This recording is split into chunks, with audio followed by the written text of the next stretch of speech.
Hello, everybody, and welcome back to the Off-Farm Income Podcast. Hey, thank you so much for joining us here on our YouTube channel for episode number 1005. Well, have you ever asked yourself, who would I rather be taught by? Would I rather be taught by somebody who has spent all their time in the classroom learning the topic matter to a T? Or would I rather be taught by somebody who's been in the field and has gained true experience, they've taken risks, they've worked in the field, and now they've come to the classroom? Well, in this episode, we've got a real interesting story of a person who really developed some expertise farming, running their own business, buying equipment, haying, doing a lot of risk-taking right up until the point that they got into the classroom, and now they are poised to pass on great information to their FFA students. We're going to be speaking with Caleb Green, coming to us out of Wyoming, right in the middle of his very first year of teaching ag and being an FFA advisor, and really looking forward to introducing you to him. We're going to get that started for you right now. Caleb, welcome to the show. Hey, thank you so much for coming on today. Thank you for having me. You bet. It is my pleasure to have you on. I read a really cool article about you the other day, and that's why I reached out. I really like the combination of things that have gone on in your life, and I wanted to dig deeper into that story. So I do appreciate you coming on, and we'll talk about what was in that article in a minute. But how did that come out? Why were you profiled in that article? So I had a friend of mine who works for the Livestock Roundup, and we went to University of Wyoming together, and she was also an FFA. She was the Wyoming FFA state officer a couple of years after I was. And she just shot me a text over and said, hey, we want to do an article about agricultural entrepreneurs around the region that the Roundup covers. And she asked if I wanted to do it. And I said, well, I kind of took a break from haying this summer. And she said, hey, that's okay. And I said, okay, I'll do it. And so they sent me some questions over and started answering the questions and kind of found myself emotionally reminiscing. Well, I think I have the answer to a question I'm going to ask you here in a while. Then I think you just gave that to me, but I'll get to that for all the listeners. So anything agricultural entrepreneurship, I am tuned into, and I think that's how I actually found it. I've got a Google alert set up for anything to do with agricultural entrepreneurship, and that article popped up. So, and I'm glad it did. I mean, I get to meet a lot of really cool people in ag around the country that way. So let's do this. Tell us all where you live, where you're at right now, and what you do full time for a living right now. And then we're going to kind of reverse engineer that back to teach a lesson here on the show. Well, I'm from Sheridan, Wyoming, more specifically Dayton, which is just on the edge of the Bighorn Mountains there, about 20 miles northwest of Sheridan, if you will. But I just always say Sheridan because not everyone knows that we have a Dayton in Wyoming. Right now, though, I'm living in Cheyenne as I'm the ag teacher and FFA advisor in Burns. It's a small town of about 300, just east of Cheyenne, about 15, 20 miles. Okay. So that's what I'm doing right now. Okay, very good. And you came up through the FFA in high school? Yes, absolutely. Okay. And as you just mentioned, you wound up being a state officer in the state of Wyoming. Yep. Okay. What was your position as a state officer? So I was a sentinel. I was stationed by the door. Okay. Awesome. Yeah. And then you went on to college, and obviously you eventually became an ag teacher. How long have you been in the classroom now? This is actually my first year. This is year number 1. Okay. Year number 1, and a perfect time in the world to be a first-year teacher, huh? Well, I don't know, man. They talk about just throwing you in the pool and seeing if you sink or swim. Here you go. Well, I'm staying afloat for now. Treading water. All right. And you, was it your SAE in high school when you started your custom haying business? Yes. So SAE, or supervised ag experience, is kind of the project that FFA members have throughout their time in FFA, and they learn valuable working relationship skills, leadership skills, record keeping skills. And so I kind of just was running it as a forage entrepreneurship. Mm-hmm. And then from there, just kind of blossomed into, well, maybe I'll just start running this as a business kind of thing. Okay, so that was launched, born, if you will, both with your upbringing, but also in the FFA when they wanted you to have that entrepreneurial experience. Yep. And how old are you now? 25. 25. And so this is your first year teaching. Does that mean that you've been running and operating your own custom haying business for 7 or 8 or 9 years at this point? Yeah, I started in 2012. Okay. So it started as an SAE when I was a freshman in high school. But then 2012, when I was a sophomore, so about a year later, I came up with the business name and rolled with it. Okay. And I ran it up until not this past summer, but the summer before. This summer, I had, like I've told you, I had to take kind of a hiatus to get established down here with my teaching career. Okay. And we're going to circle back to that. When you began, what equipment were you using and how did you obtain it? So I started with a open cab Heston 6450 Swather. And to put up dryland hay in that was a very interesting experience. But I started with that. And the side delivery hay rake that was barely operable. But then I had a white tractor, and then I bought a Heston small square baler. And I've been very blessed with the parents I have had during my upbringing. They were nothing but supportive and loving in this endeavor that I jumped into. So my dad was actually the one that we kind of went in together, and I came up with some money and he came up with the rest, and he helped me, got some equipment going. And then once I kind of had some revenue coming in, I kind of was able to take off from there. So I kind of really owed this establishment of this business to my dad. Okay. All right.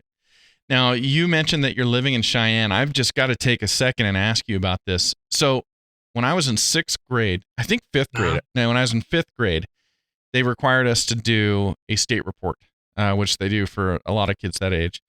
And I was down in California in a little farming town that I grew up in, and I did my state report on Wyoming. So I still remember some tidbits about Wyoming from doing that state report, or from my mom doing that state report, and I'll say that quietly. But of course, Cheyenne, I remember all about Cheyenne, and then shocked to learn recently, and you tell me if this is an exaggeration, but that Cheyenne is turning into somewhat of a bedroom community for Denver. Is this an exaggeration, or is this a true statement? I would say that that's not very far-fetched. I've seen a lot of, and I'm of course new to the Cheyenne area. I'm used to up north where we got a lot of Montanans, but down here I'm definitely kind of seeing a lot of those Colorado plates. Whereas my family says greenies, but some might be offended by that. But I have kind of seen an inflow coming up into the area. I saw that in Laramie a lot too. Families coming from Colorado to go to school there and everything too. And that's just over the hill from Cheyenne. So yeah, it's very interesting. I never actually understood the proximity of Cheyenne to Denver. I mean, it's not that far. And man, as things grow north from Denver, it's just moving in on you guys. It's I don't know. It's an interesting. I would have never expected that. It's a very interesting thing to see what's going on all over the West. But definitely. I had a couple new kids join this year in school. About 4 of them, I think, and I think 3 of them were from Colorado. 1 around the Denver area. So okay, was kind of your example right there. There you go. Okay. All right. So let's talk about this business. Give us the name of the business one more time. Evergreen Custom Haying. Evergreen Custom Haying. And you talked about when you got interviewed for that article, you kind of did some emotional reminiscing. So I'm going to take a stab here and say that you gave up the business when you became an ag teacher for a number of reasons. You've got an extended contract where you're required to work through the summer, support your students through the summer. But also you're transitioning from one way of making a living to another. But there's some tinges of wanting to do this again. A little bit, yeah. I mean, I love my job so far, and it's only been year 1, but I love it so far. It's what I wanted to do since I was in FFA, and seeing that the impact FFA has on kids. I may be a little bit biased, but I think FFA is the best student organization out there, in my opinion. Well, I share that bias with you, and I've said it to thousands of people on this show a million times. You find me one student organization that can do what the FFA does. I challenge you. It's not going to happen. No, it's insurmountable what we do. Yeah. And in fact, I'm getting goosebumps right now talking about it. Yeah. And so, that's where my passion was. I want to be in the classroom, and I want to instill what I learned in FFA to my kids. But there's still that piece of, well, this is what I did for 8 years. I was out in the fields. I was working with clients, and just being out there in God's country and having that independence, and I'm not saying I don't have that teaching. As an ag teacher, every day's different. Mm-hmm. Every day's different. But there's just that feeling of, sometimes you just want to take a step back and get out of there into the fields and kind of do your own thing. It's interesting. You said that your passion has always been to be in the classroom and to teach ag. And by the way, we need ag teachers. I want to be that. I'm sure I'm not the first, but if I am, I'm happy to be the first. I appreciate that. Yeah, I mean, I want to say thank you for doing what you do, because we need ag teachers. But with that said, you kind of always had this vision, this passion for doing that. You directed yourself after high school through college to accomplish that. Was being an entrepreneur, was that ever on the radar, or did that just kind of happen because you had to fulfill the requirements of the SAE, and then were you kind of surprised by, oh, I like this? Yeah, I would say starting out, it was just kind of, I got to get a certain amount of money showed, and I got to have a certain amount of records to get that state degree and then eventually that American degree. And I'm not going to lie, when I first started FFA, I was not really sure if it's something I wanted to do. Okay. But it didn't take very long for me to see the impact it had on kids. And I was never really an athlete in high school. So FFA was my go-to. And honest to God, I don't think I would have made it through high school without FFA. So it really instilled a lot of good qualities in me. And so starting out, I didn't really see this haying business going anywhere. And then just one summer, I started haying our neighbor's meadow just across the road. And the next thing I know, he kind of took it upon himself to ask about 6 people if they want their fields hayed. So I guess I owe it to him. The next thing I know, I'm haying about 50 acres with the little bit of equipment that I had, and things kind of just took off from there. That's funny. So he just took it upon himself just to become your chief marketing officer. Yeah, pretty much. I guess I probably should have put him on the salary, but you know what? You already paid him back. That is totally a compliment to you and what you're doing. And I can see it right now. He's sitting around going, this kid Caleb is doing a great job for me, and I want him to be here at the end of the summer. I want him to be here next year, and he needs customers if he's going to be able to stick around. I'm growing this thing for him. Yep. Yeah, that's really cool. He did just that. Yep. That's very cool. I'll tell you what, there's definitely with ag businesses, word of mouth is, if it's done right, it's highly successful, because word of mouth is really what really kept my business going. Well, I mean, in ag, people are real. We don't jump on trends or fads really quick. We want stuff proven to us that it works, and there is no better proof of concept than a unsolicited testimonial, because why would somebody lie for you? Yeah. Okay. Yeah, and I did many haying deals were done with a handshake. That was good enough. Yeah. Same with my first business as well. My very first business, it was an ag business, and I toyed with some sort of contract, some sort of commitment, some sort of deposit. And you know what? I got stiffed one time ever in all those years of running that business. And that was okay. Not that I got stiffed, but the people I worked with were fantastic. I love to do this on the show, but you're a Powder River user yourself. I am, yes. All right. So we were talking off the air about this when I asked you if you use them, but you guys have Powder River livestock panels? We do. We don't really do any. We don't. Well, I guess we do have Powder River chute, which we've used on a handful of times, but mainly it's the panels we've used, and I'll tell you what, they're well built. Many a backache carrying them, but once you get them to where you want them to be, they hold up. I think of all the panels we've owned, they're the last to really rust out. Yeah, So they that it's do a funny. fantastic job. It's funny. I cheaped out for a while when we first got our farm, and I bought some more inexpensive panels, definitely easier to move around and use panels. And I don't think I have any of them left, but before they went to the recycler, they kind of all look like taco shells. Yeah. And so I finally said, "What are you doing?" And I bought Powder River. I already knew I should be buying Powder River, but I was cheaping out, and I bought Powder River. And I'm with you. I don't want to move them, but once I got them in place, I am filled with confidence anytime I've got to work cattle. Absolutely. Absolutely. They're Well, the best out there, in my opinion. well, great. Well, thank you very much for doing that. I really, really appreciate that. Okay, well, let's come back to your journey. So, tell us how this works. It's interesting for you to be. It's interesting for you to be conflicted, but in a very, very good way. You're super passionate about teaching ag. You're also very passionate about getting back out there underneath the sky, working with your hands outdoors, and doing that. And there's this built-in conflict, not because of anything negative, but because ag teachers basically go year-round, and ag students go year-round.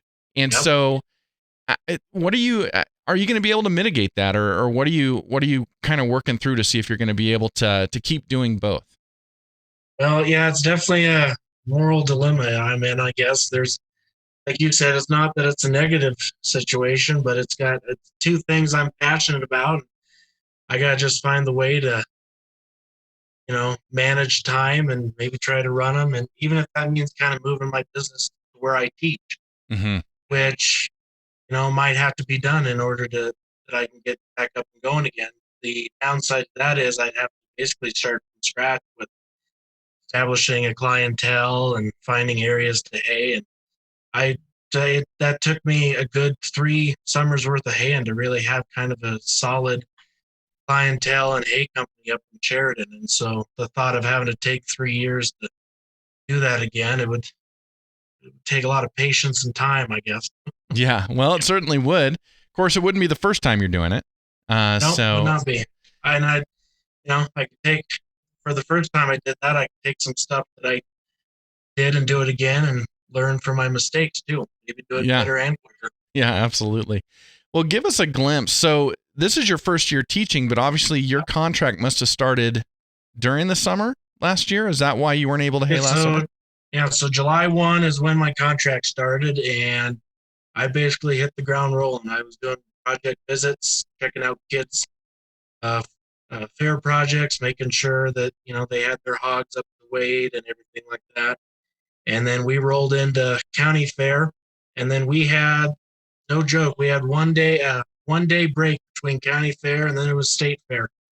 And that 1 day was spent traveling to state fair. So there wasn't really a day off. And then after state fair, I had 1 day to get ready and I had school the next day. First day in school. So really there would not have been a time for me to really put up any hay. Besides my parents' place, which I cut in June, which was a little early, but I had to at least get that done or my dad would be mad. So okay. Yeah, so that's a big commitment. So that time period of county fair through state fair to the first day of school, is that a 2-week period or is it even longer? most of our county fair takes up about 2 weeks of July. Okay. And then it's about a week of August. And then this year we started school on August 11th. Okay. And so it's I would say probably about a month's worth. But if you think about it, that month is prime time haying season in Wyoming when everything's kind of ready to cut. Yeah. You kind of jump on that opportunity. That's interesting. Man, that's interesting. So, okay, so I'm just, as I'm working through these two things, because it's very interesting. As you become a brand new teacher starting in July, you have not been in the classroom with these students yet, but now you've got to go out and you've got to do site visits and you've got to monitor their projects. So that's a little bit different than a normal introduction to your students when you're going out there one-on-one and basically saying, hey, I'm the new ag teacher and tell me what you're doing and tell me what you've been doing. How is that for you to start that way? Well, it was a little awkward, not going to lie, but I was blessed to have the outgoing ag teacher who he was a veteran in the state Mm-hmm. and well respected and well deserving of retirement. He was a teacher for 30 years, 20 years at Burns, 20 plus, I think. And I was blessed that he lives around the area and he stuck with me and he took me to these kids' houses and introduced me to them and really started to help me build those relationships with the kids. And then and then it was my turn to be turned loose with my program. And I will say, though, as awkward and uncomfortable as it was at times, when it came time to have kids in the classroom, to be able to see that there was familiar faces that I had Mm. seen and worked with at county and state fair, and to already have that kind of, I guess, that respect built with some of these kids and those relationships built, it actually was quite beneficial in the classroom and not just having every kid be a stranger. So, Mm-hmm. All right. So take me back to when you first started your custom haying business in high school. What are some of the mistakes you made? Some of the things that you learned that you're going to be able to pass along to your current students when they want to start their own businesses, their own entrepreneurial ventures? well, first thing that comes to mind, first thing that popped in my head was, you don't have to have fancy new equipment to start out with. You don't have to have that $50,000 new round baler, that $100,000 new tractor, because honestly, the prices are going up with equipment, and you get what you pay for a lot of times. So I would say, just be okay with having that rusty tractor and its work clothes. If it gets it might sound rough, but if it gets the job done, that's all you need. And to not sell yourself short. I made a bad purchase my second year in, and if I could do it over again, I would not have made that purchase. I would have because I got myself in debt pretty early, and it took a lot to claw my way out. And it didn't help that I made that purchase, and then we had a drought. We had Mm. a pretty dry year that year, so you know what? That's what we do in ag. We take risks, and sometimes they pay off, and sometimes they don't. But we keep on trucking. Yeah, absolutely. Does it ever dawn on you? And I know you're thinking about this now, but does it ever dawn on you that, man, I was meant to be an ag teacher, and I've got the heartache for missing being out there and cutting the hay. But man, I did this for so many years, and I had success with it, and I learned lessons, and I bootstrapped it, and I did all of this. Now look at what I've got in my arsenal to be able to pass along to these kids. Yeah, and that's I've done a lot of thinking about that, and it's funny you bring that up because now I can really ponder it now. But as much as I miss haying and enjoying my time doing my thing, teaching is what I've wanted to do. I don't think it's a random thing that I went to college for 6 years to get a teaching degree. It's something I wanted to do, and I fought for it. And doesn't mean I don't have to not do haying anymore or be able to think about haying. I got a lot of kids that they got bright futures if they put their mind to it, and it puts a smile on my face to see their passions at work. And a lot of them are involved in ranching, and they want to go back to the family ranches and take it over. And one wants to start a trucking company, the other one wants to sell registered show cattle, and that's an entrepreneurship. And to be able to take my experiences and pass that on to my students in a way, I'm still running my business. I'm running my Yeah. business in terms of passing my skills and experience on. I might not be in the field, but I'm in the classroom, and Right. that's where I've enjoyed being so far. Yeah, well, that's interesting. I mean, you could be one entrepreneur on your own, or you could be creating an army of entrepreneurs that can go out Yep, into these rural areas and provide services absolutely. and live there and do all of that.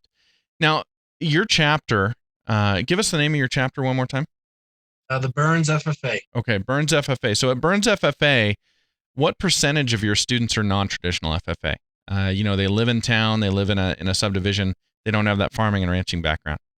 I I would say it's probably about, if you were to do a split between ag and non-traditional, I'd say it's about 90-10. Is I that got right? Not majority, or 80-20 maybe. The majority of my kids are from the family farms. okay. So you've got a very traditional chapter in that respect. Yeah. When you have a non-traditional student come to you and they say, I want to choose entrepreneurship for my SAE. I want to start my own business. But they obviously are not going to be out cutting hay. They're not going to be out, creating their own herd of cattle or something like that. How is what you've done, how does that benefit you in terms of mentoring them in a business that maybe you've never been part of? Well, I would say this, I say my parents own a small farm, and it is a very small farm. We just do a little bit of stuff. We're not any large scale production by any means. When I started this haying business, I had probably done a year's worth of haying with the guy I worked for. And in that short year, he taught me as much as he could. And so, honestly, I really started with bare bones experience and didn't know what I was doing. And I just kept learning from my mistakes. And I did something that I don't think a lot of kids realize they have is, you seek out help. I keep in touch with the guy I used to hay for to this day, and we talk a lot. And he's still doing custom haying, and so we just stay in touch. And that's what you need to do. You just need to make connections, and you need to seek resources. Those resources that are out there, and you just gotta put your mind to it. And I tell my kids all the time, if you put your mind to it, you can do it. You have negative thoughts. If you say you can't do it, well, there's a good chance you might not succeed. You got to have that positive mentality, and that's what I tried to live with during my days of haying. And I really, truly think that spirit kind of helped me survive every year. So as a 16-year-old, what gives you the audacity, the gall to go out and start a custom haying business? Was there not enough in your area, or did you look at it and go, I can do a good job for these people, maybe a better job? Which was it? I don't know. There is a lot of custom haying in Sheridan County, and there's also a lot of farmers and ranchers that got their own hay equipment, so they do their own hay. And it started with the 12-acre meadow next door, and I guess just from there, the majority of, and even till 2 summers ago, the majority of my stuff was subdivisions. But small fields in town where a lot of big equipment operators don't want to do it.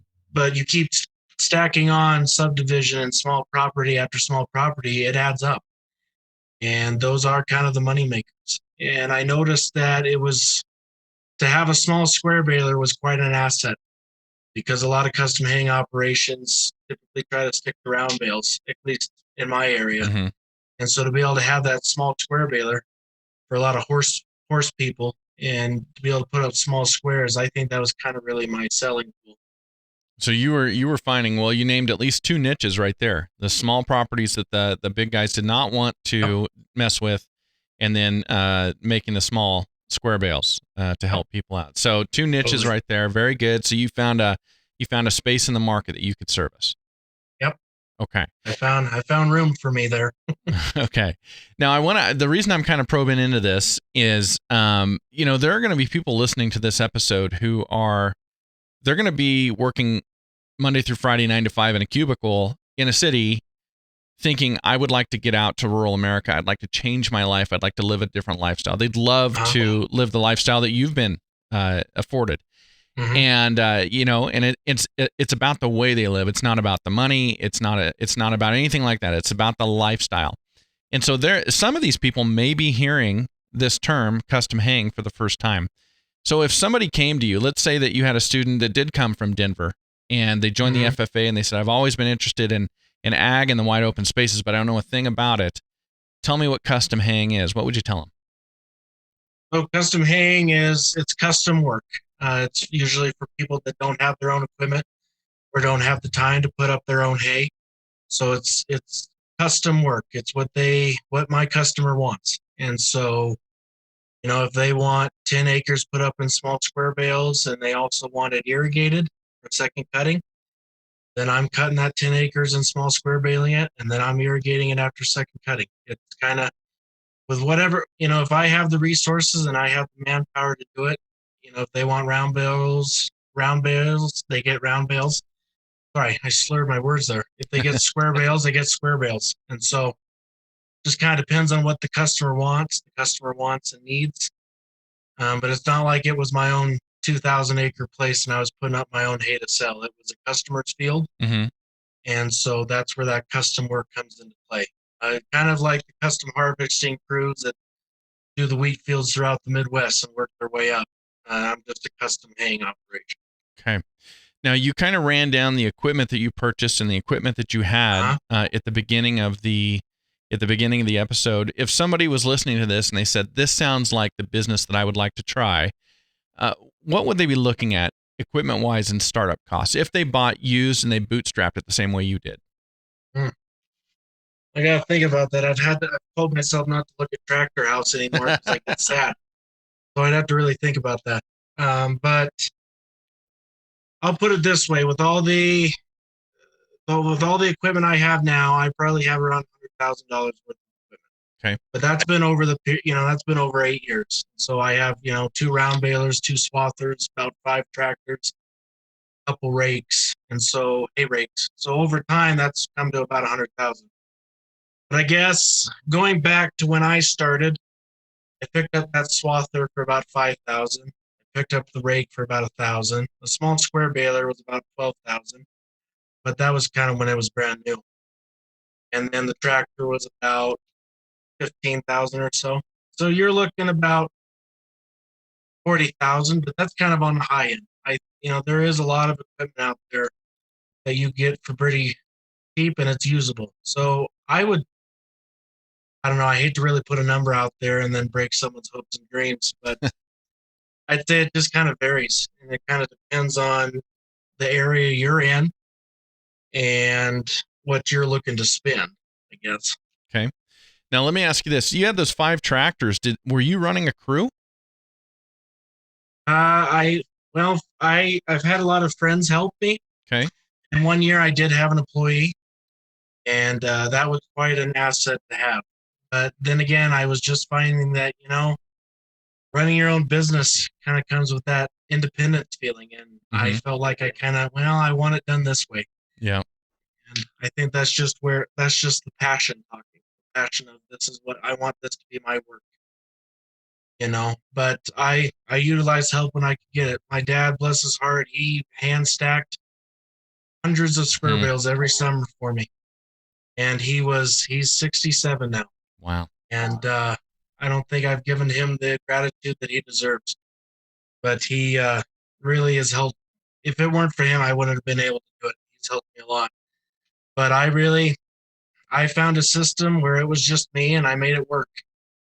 Okay. And a lot of custom haying guys in my area were one-man shows, and took a lot of time and dedication. And boy, I was tired at the end of the day. But I made it work, and I found a way to make it run smoothly.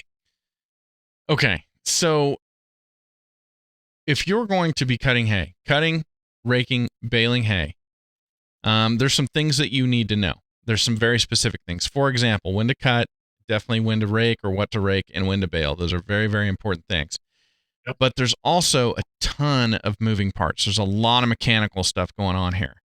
Oh, yeah. So if that person I'm describing is like, I want this ag lifestyle and this sounds like a great business that I'd like to be involved in, they've got a steep learning curve, especially if they haven't grown up in this. They've got a lot to learn. So my advice for them, of course, would be go out and work for somebody else first before you ever spend this money. Do not just go spend this money and start. You need to work with somebody else first. But I want to ask you your expert advice here. If somebody completely green showed up tomorrow and said, I want to work for you because I want to learn this business, could they convince you to bring them on, even as a volunteer, even for free, just in exchange for learning? Or would you go, I'm sorry, it is going to be more harm than good? I mean, I want to give somebody out there a realistic way that they could gain this experience. Well, I would say I wouldn't be against it, and that's not just the teacher and me talking, because I'm not going to obviously turn a kid away. And so I guess that's not just the teacher and me talking, but I thrive on opportunities to be able to show people my passion and to be able to instill it in them. And it's not that I want to show off what I've done. It's because I want to share my experience and show these young kids that, hey, this is what can be done if you put your mind to it. Because if I look back on my 16-year-old self now, I would have been like, what were you thinking getting into this? But, I wouldn't be the man I am today if it wasn't for my custom haying business. It really taught me a lot. And so I would not be against bringing somebody on. And I've done it before. I've had friends find me in a field and say, hey, can I try running this? And I'll be like, sure, let me show you how it's done. And I thrive on those teacher moments, I guess. Okay. So people like you exist. And so if somebody was trying to figure out a way to learn this business, just because the first, second, or 10th person says, no way you're going to break my stuff, I don't have time, doesn't mean they should stop trying. They will eventually get to somebody like you who's like, yeah, I'd be happy to teach. Yeah, I mean, in this world, whatever you do, you're gonna get answers that are no. Yeah. And you just gotta, you know, just keep trucking along and find that person that'll give you that chance to prove your worth. And it's funny you mentioned breaking stuff. That was always my fear, but there's always something I ended up doing where stuff got broke. So I have really no one. I have really nobody to blame but myself. Yeah, I think there's a song about that, right? Okay. And I break everything I touch is one that comes to mind. I think you just wrote a song. Yeah, I might have. All right. Well, one more question on that for this person who's aspiring to get into this business. Once they're ready, how would you, if you today, if you knew you were going to do nothing but custom haying and you were going to go out and try and find a community where you could build this business, what would you look for to go, yep, I can build this business in this community? I would just look for, how much hay ground is out there. Does it look like it's kind of an ag heavy community? Does it seem to be, is there a lot of equipment out there? Because if there's hay equipment every mile you drive, there's a good chance, well, there's probably some establishment here already. But I, I still to this day, I'll drive by a field and I'll stare at it and I'll fantasize about haying it. But and I've probably driven off the road once or twice looking at tractors because I can't stop staring at them. But I just would say kind of get a feel for the area and maybe even ask local producers, hey, is there even a market for haying? Is there even a chance of me surviving with an operation here, or is it pretty well suited up? And if you can find that guy that says, hey, I got 20 acres, come hay it. Well, maybe you start there, and like I said, by word of mouth, you might just grow. You got to be patient with a business like this. I am cracking up with you saying that you'll be driving by a field and, quote, fantasizing about haying it. Nobody understands this like people in ag. I was on, my wife and my daughter and I, we took this trip to Hawaii a few years ago. And I can distinctly remember we're driving down the highway and my wife and my daughter are staring out the window at the beach and the waves and the white caps and how beautiful the ocean is. And I'm looking the other side of the road at the grass that's 2.5 feet deep going, man, you could graze some cows in there. Sounds about right. Yeah. My girlfriend was an FFA. She grew up in Montana. And they had a small farm with some goats and stuff, but she wasn't real ag oriented. Aside from that, and when we first started dating, I'd look at tractors and she thought I was weird. And nowadays, she's usually the first on a car drive. She's usually the first one to point one out. I'll be like, "Dang, how did I miss that?" But that right there, even that little story I just told you, shows how much of an influence your passion can have on a person, and how quickly they can get into something and like it too. Yeah. Well, one more question about this person who's looking for the community where they could start this business.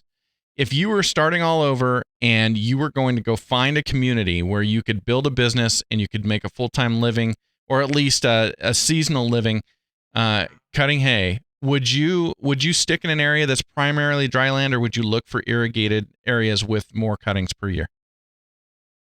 It's really a toss-up. A lot of my stuff was dry land ground, which was nice because you cut it and you basically didn't really get a second cutting out of it.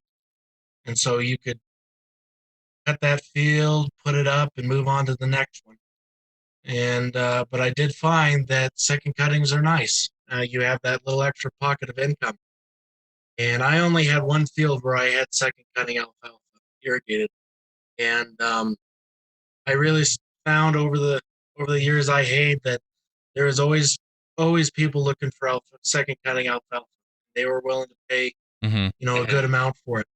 And so if I could do it over again, I'd really try to find more irrigated ground. And Mm-hmm. while I might have to put the time into irrigating myself, it's worth that time. If you're going to get a little bit more hay out of it and be able to have a little bit more money in your pocket. But there's just also a lot of more commitment and time, especially if you're the one having to irrigate it. Well, it's interesting. I've interviewed a few people on the show who do custom haying. You're the first one I've interviewed who will do the irrigation for their customers. That's really interesting that you do that. Well, I'll tell you that it's kind of a touching story if we have time. Yeah. It's a field I used to put up for this guy, and he was older, and we struck up quite a relationship, and I always enjoyed.